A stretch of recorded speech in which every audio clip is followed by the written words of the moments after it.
Viral nga ngayon ang isang kababayan natin sa Hong Kong na 10 years nagtrabaho doon, ngunit ngayon umuwi na siya sa Pilipinas na may stage 4 cancer.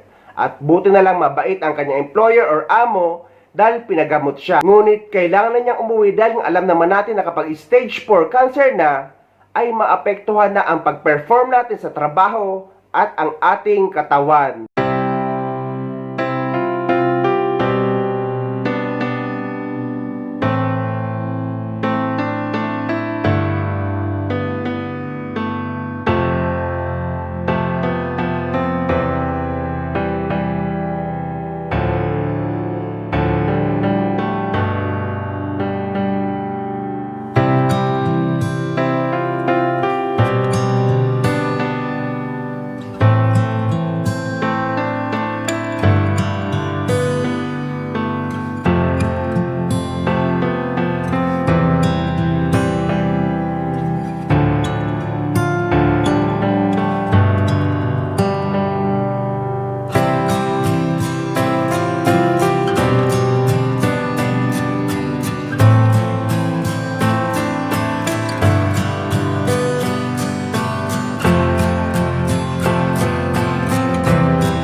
Isang kababayan natin Pinoy OFW sa Hong Kong kung bakit nagkakaroon ng malubhang sakit ang ibang mga kababayan nating OFW doon. Guys, alam nyo ba, trending ngayon isang kababayan natin na umuwi na ng Pilipinas na may stage 4 cancer. Buti na lang, mabait din yung amo, hinatid pa siya hanggang airport. Bakit nga ba nagkakaroon ng mga kababayan natin ng mga ganitong malulubhang sakit? Mostly kasi sa mga kababayan natin dito sa Hong Kong, sagad yan sa trabaho, kulang sa pahinga, kulang sa pagkain, wala pang yearly check-up. Saan na lang magpapa-check up yan kapag may nararamdamang hindi maganda. Bukod pa dyan, yung mental health. Kaya yung mga kababayan natin dyan sa Pilipinas, huwag nyo masyadong ini-stress at binibigyan ng isipin o problema ang mga mahal nyo sa buhay na nandito sa abroad. Dahil hindi nyo alam ang bawat isa may kanya-kanyang pinagdadaanan dito, lalong-lalo na sa kanilang mga employer. Totoo yan. Kahit anong klase at estado ng iyong buhay dito sa Hong Kong, residente ka man, domestic helper ka man, kahit ano pa yan, may kanya-kanyang pinagdadaanan yan na problema na hindi na sinasabi sa inyo. Kaya minsan kamustahin nyo naman yung mga mahal nyo sa buhay. Hindi lang yung magme-message kayo, ma, pabila akong ganito, ma, kailangan ko ng pera, tay, nay, ganito, kapatid, anak. Alam nyo ba, ma-message mo lang yan ng kahit na, kumusta ka na dyan, nay, kumain ka na ba? Ingat ka lagi dyan, nay, ma, anak, I love you. Naku po, ang sarap sa pakiramdam yan ng isang OFW. Maniwala kayo sa akin, yung sasabihan nyo silang, kumain ka na ba? I love you. Kumusta ka? Mag-ingat ka lagi dyan. Promise, napakasarap sa pakiramdam yan. Hindi yung, ma, kailangan ko ng pera, ma, kasi ganito, ganyan. Oh, wala na. Paano na yung mental health ng isang OFW na nahihirapan dito na kulang sa tubo? So, sa mga kababayan natin nandyan sa Pilipinas, please lang, hindi nyo alam kung ano yung pinagdadaanan ng bawat isang OFW sa buong mundo. Grabe, hindi lahat pinagpapala sa amo, hindi lahat pinagpapala sa sitwasyon na maganda. Mas marami ang hindi maganda ang sitwasyon at trato ng mga employer. Hindi lang yan nagsasabi sa inyo, pero durog na yan. Yun ang katotohanan. So sa mga kababayan natin, ingat po kayo, laging kumain at huwag pababayaan ang sarili. Okay? Tipirin lang lahat, huwag lang sa pagkain. Actually, hindi lang sa Hong Kong nangyayari ang ganyan dahil dito mismo sa United Arab Emirates kung nasaan ako ngayon, nung nakaraan lang binalita ng OWA base sa kanilang record na may 170 Filipino OFW dito sa UAE na mayroong cancer. Panoorin nyo ito guys para maging paalala at maging aware tayong lahat. Nasa 170 Filipinos sa United Arab Emirates ang may sakit na cancer. Nako, base po yan sa tala ng Overseas Workers Welfare Administration. Sabi po ni OWA Administrator PY Kaunan, 110 ang Filipino cancer patients sa Abu Dhabi habang 60 naman sa Dubai. Pero tiniyak din po ng OWA na patuloy nilang inaalalayan ng medical treatment ng Filipino cancer patients doon. Uy, hindi biro yan, ha? Nakaka-concern Actually, na. hindi ko alam kung paano ang healthcare doon sa Middle East. yeah. Kaya lang kasi hindi sila residente ng Middle East eh. So, I don't know kung covered yung kanilang workers. Yeah. Baka hindi eh, no? Tsaka Yun ang bakit ang problema. dami kaya doon? Actually, meron din akong kilala doon, taga doon din. Na may Oo, cancer? may cancer din. Oo. kaya? Bakit? Bakit? Saka the fact lang na yung OWA had to get data about Ibig sabihin, people with madami. cancer. O kaya nga. It's concerning. It's Parang concerning. na-flag, no? Oo. Oo, anong meron? Yes.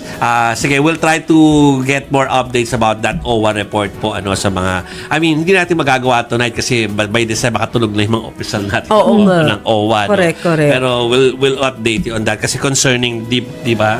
Yes. Mase na we have cases like that na mukhang papadami pa. So, Marami ibig sa isang sabihin, area. yan yung info na inuwi dito ng OWA kasi kakagaling lang nila ng Middle Yes, East. Kasama yes. sila ni Presidente sa Abu Dhabi. Bit nila. Yes. Oo, So, ganun. Grabe Baka kaya rin nasilip no? Kasi nga Oo. nag-prepare sila, syempre, pumunta doon yung Pangulo eh. Pero Yes. kasi 'di ba, Oo. I'm not familiar doon sa lahat ng cases ng OFWs natin sa abroad. Pero sa lahat ng mga kinover natin sa iba't ibang bansa, ngayon lang ako nakakita na meron silang datos ng cancer patients na yun nga eh. OFWs. Parang hinighlight talaga diba? ngayon. So, oo. I think, baka malaki yung ganitong klase Kumbaga, ng bilang. Baka alarming. this is not usual. Yes. Diba? Yeah. So, we'll give you updates on that kapag meron na kaming nakausap from the OWA po. Pagtitiyak naman ng OWA na patuloy nilang aalalayan ang mga kababayan natin na mayroong cancer dito sa UAE para sa kanilang medical treatment. Ngunit paano at saan nga ba nakukuha ang cancer? Eto guys, may paliwanag ang isang OFW medical content creator kung saan may makukuha tayong aral para sa pag-iingat sa ating kalusugan. Gusto ko lang i-share ito ha. Paalala kabayan, ang dami kong nare-receive ng mga private messages at mga nare-receive na email. Alam nyo, ang pinakamarami dyan nag-message sa akin, OFW, Cabs. Nagugulat ako sa mga email nila. Pa Hong Kong, Dubai, Singapore, kahit dyan sa atin sa Pilipinas. Ang dami nagma-message particular sa kanilang kalagayan. Cabs, ang daming may cancer ngayon. Sa mga literature na nabasa ko kabayan, alam nyo, bakit natitrigger na nagkakaroon ng isang tao ng cancer? Nababanggit sa mga pag-aaral kabayan na sometimes unknown ang source. Pero, titignan nyo kalagayan natin bilang isang OFW. OFW makinig. Alam nyo, sama-sama na po kasi yan eh. Una, yung puyat, Cabs. Aminin nyo, maraming mga kababayan natin ang sobrang nagpupuyat, lalo na yung pumapasok sa bahay. Pangalawa, Cabs, kapag ang tao dumadaan sa stress, anxiety o kaya depression, ang katawan natin nagiging acidic yan. Bumababa ang immune system natin. Walang panlaban sa mga kung ano ang pwedeng sakit na dumadapo sa atin. Isama mo pa yung mga kinakain kabayan. Kadalasan kung ano yung pinakamadali na i-prepare, instant, highly processed na pagkain. Isama mo pa yung mga problema na pinagdadaanan ng kababayan natin. Yung mga homesick. Totoo yan. Andyan na lahat yan, kabayan. Okay? Kung isama-sama mo lahat yung mga ganyan, at ito pa pala, lalo na sa mga kababaihan, mag-ingat po kayo. Lalo na yung mga exposed lagi sa mga cleaning material, mga ginagamit sa loob ng bahay. Kapag palagi kayong exposed dyan, base sa pag-aaral, almost 32% na ikaw ay may tsansa na makapitan ng kung anong sakit. O kagaya niyan, laging exposed ka sa acid na i-inhale mo, nalalanghap mo, nadidikit sa balat mo lagi, araw-araw. Sa tingin mo, hindi yan magkakaroon ng epekto sa inyo. Mga kababaihan din, tingnan nyo ha, mahilig kayo gumamit ng lipstick, yung mga ganun-ganun, yung mga beauty products, Cabs. Alam nyo ba, meron din mga nadidetect dyan na may contaminants ang iba dyan. E paano kung natapat sa inyo yung mga may contaminants na produktong ganyan? Totoo yan. At ito, Cabs, please, Siguro 3 ang nabasa ko ngayon. Huwag na huwag kayong magbubunot ha ng ano to? Buhok sa ilong. Akala nyo kapag yan na-infect kabayan, tandaan nyo ha, itong triangle na yan, huwag yung gagalawin masyado yan. Itrim nyo na lang yung buhok dyan. Huwag yung bubunutin nyo. Nagkaroon ng infection, Kabs. Tinubuan, nawala yung pang-amoy, tapos tinutubuan ng tigyawat sa loob. Di pa nila alam, kabayan, kung ano yung 3 na yon na nag-message sa akin, di pa nila alam kung ano yung diagnosis sa kanya. Kasi nga daw iba-biopsy. Meron din yung tinubuan dyan sa may ngalangala. Iba-ibang klase, kabayan. Okay? Dito. Alam mo yon, kaya mag-ingat kayo, Kabs, ha? Kasi kayong mga babae, sa totoo lang, kayo ang madalas na expose masyado sa mga chemical.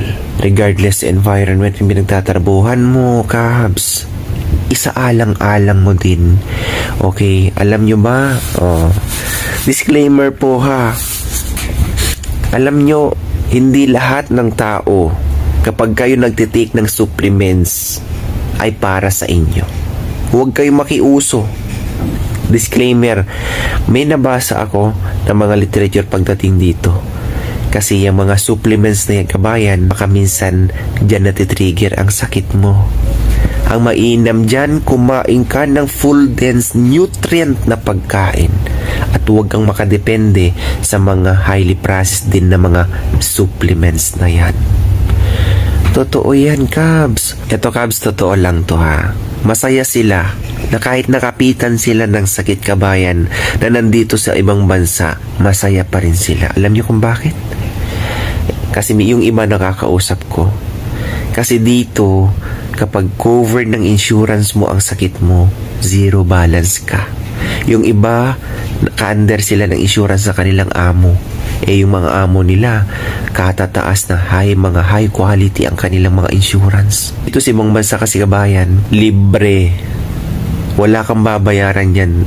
Insurance mo lahat ang magbabayad yan. Totoo yan. Kaya natutuwa sila na meron silang insurance.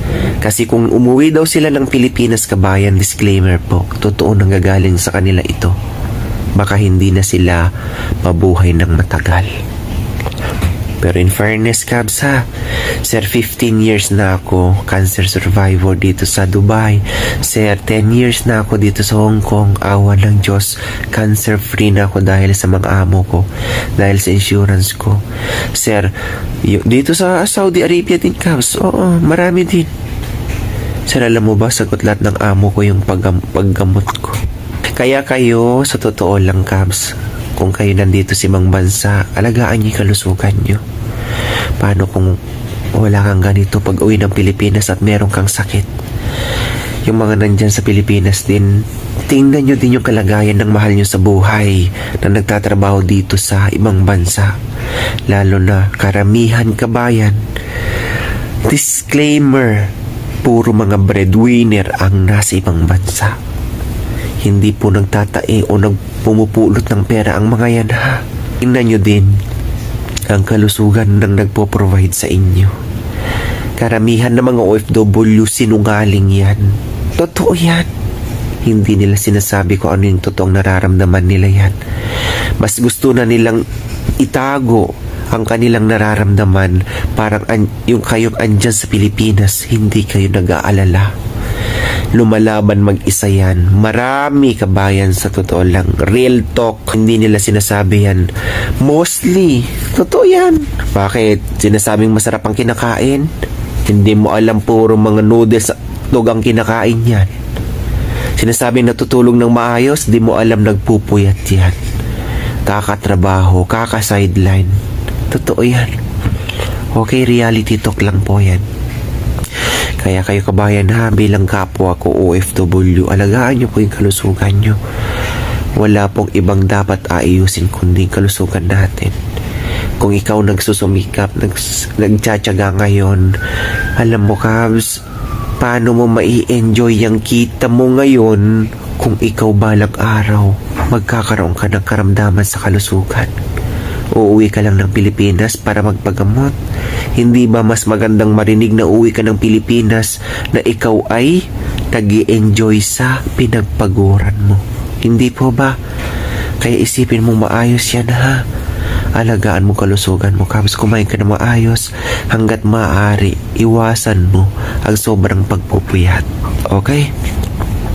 God bless everyone. Alam ko naman na accessible ang mga pagkain dito sa ibang bansa. Mura kung itutuusin sa mura. Pero alam nyo, dahil sa katipiran, dahil sa iniisip natin na padala buwan-buwan, kaya natin nagagawa na yung mga instant na lang ang ating kinakain. Kabs, instant man yan, pero please, pwede nyong gawing healthy yan. Okay?